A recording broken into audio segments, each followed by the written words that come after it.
BBC আন্তর্জাতিক সংবাদে আপনাদের সবাইকে স্বাগতম। এই মুহূর্তে আমাদের হাতে এসে পৌঁছানো ইরান, যুক্তরাষ্ট্র এবং ইসরায়েলের সকল ধরনের যুদ্ধের নতুন আপডেট আপনাদেরকে জানিয়ে দিব। শুরুতেই থাকবে সংবাদ শিরোনাম, এরপর বিস্তারিত। বিশ্ব শান্তির সবচেয়ে বড় হুমকি যুক্তরাষ্ট্র।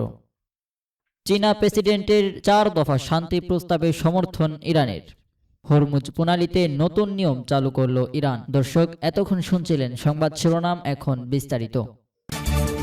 শুরুতেই জানিয়ে দেব বিশ্ব শান্তির সবচেয়ে বড় হুমকি যুক্তরাষ্ট্রের। মার্কিন প্রেসিডেন্ট ডোনাল্ড ট্রাম্প ইরানের সর্বশেষ যুদ্ধবিরতি প্রস্তাব প্রত্যাখ্যান করার পর কড়া প্রতিক্রিয়া জানিয়েছেন তেহরান। ইরানের পররাষ্ট্র মন্ত্রণালয়ের মুখপাত্র ইসমাইল বাগাই এক সংবাদ সম্মেলনে যুক্তরাষ্ট্রকে আন্তর্জাতিক শান্তি ও নিরাপত্তার জন্য সবচেয়ে বড় হুমকি হিসেবে অভিহিত করেছেন। সোমবারের 11 মে এই সম্মেলনকে তিনি বলেন, মধ্যপ্রাচ্য মার্কিন সামরিক উপস্থিতি এবং তাদের ঘাঁটিগুলো মূলত এই অঞ্চলের সহিংসতা ও দাদাগিরি একটি চক্র তৈরি করছে। ইসমাইল বাগাই ওয়াশিংটনের পক্ষ থেকে উত্থাপিত যুদ্ধবিরতির শর্তগুলোকে অযৌক্তিক বলে দাবি করেন। বিশ্ববিরতি ইরানের প্রস্তাবগুলো অত্যন্ত দায়িত্বশীল ও উদার হিসেবে বর্ণনা করেন তিনি। ইরানের প্রধান দাবিগুলোর মধ্যে রয়েছে অবিলম্বনে যুদ্ধের অবসান ঘটানো, ইরানের বন্দরগুলোর উপর থেকে মার্কিন অবরোধ ও জলদস্যুতা বন্ধ করা এবং বিশ্বের বিভিন্ন ব্যাংকে অন্যায়ভাবে আটকে রাখা ইরানি সম্পদ মুক্তি দেওয়া। এছাড়া হরমুজ প্রণালীতে নিরাপদ যাতায়াত নিশ্চিত করা এবং লেবানন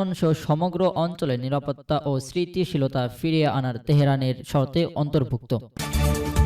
এরপর আপনাদেরকে জানিয়ে দিব চীনা প্রেসিডেন্টের 4 দফা শান্তির প্রস্তাবে সমর্থন করেছেন ইরান। মধ্যপ্রাচ্যের দীর্ঘস্থায়ী শান্তি ও স্থিতিশীলতা ফিরিয়ে আনতে চীনের প্রেসিডেন্ট শি জিনপিং এর উদ্ভাবিত 4 দফা প্রস্তাবের প্রতি আনুষ্ঠানিক সমর্থন ব্যক্ত করেছেন ইরান। চীনে নিযুক্ত ইরানের রাষ্ট্রদূত আব্দুর রেজা রহমানি ফাজলি এবং বিবৃতিতে জানিয়েছেন, তেহরান এই প্রস্তাব বাস্তবায়নে বেইজিং এর সঙ্গে কাজ করতে সম্পূর্ণ প্রস্তুত। তিনি উল্লেখ করেন, এই শান্তি পরিকল্পনার মূল লক্ষ্য হল পারস্য উপসাগরীয় অঞ্চলে টেকসই নিরাপত্তা নিশ্চিত করে এবং সংশ্লিষ্ট দেশগুলোর মধ্যে পারস্পরিক উন্নয়নের পথ প্রশস্ত করা। ইরানি রাষ্ট্রদূত আরও জানান, দুই দেশের পররাষ্ট্রমন্ত্রী সাম্প্রতিক বৈঠকেও এই বিষয়টি গুরুত্বের সঙ্গে আলোচিত হয়েছে। ইরানের এই অবস্থান মূলত আঞ্চলিক নিরাপত্তা বজায় রাখার ক্ষেত্রে চীনের কূটনৈতিক ভূমিকার প্রতি একটি ইতিবাচক সাড়া হিসেবে দেখা যাচ্ছে।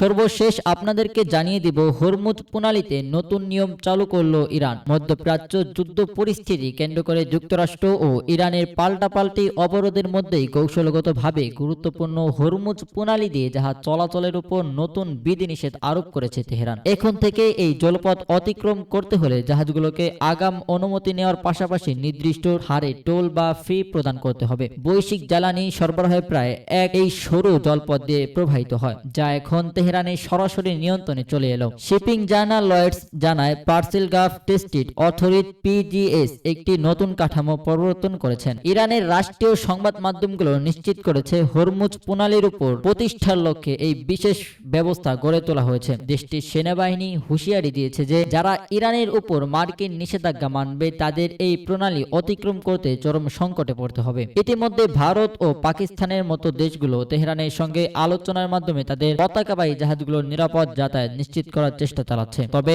যুক্তরাষ্ট্র ও ইসরায়েলের সঙ্গে সংশ্লিষ্ট জাহাজের ক্ষেত্রে এই পথ ব্যবহারের অনুমতি মিলবে না বলে ইঙ্গিত দিয়েছে ইরান।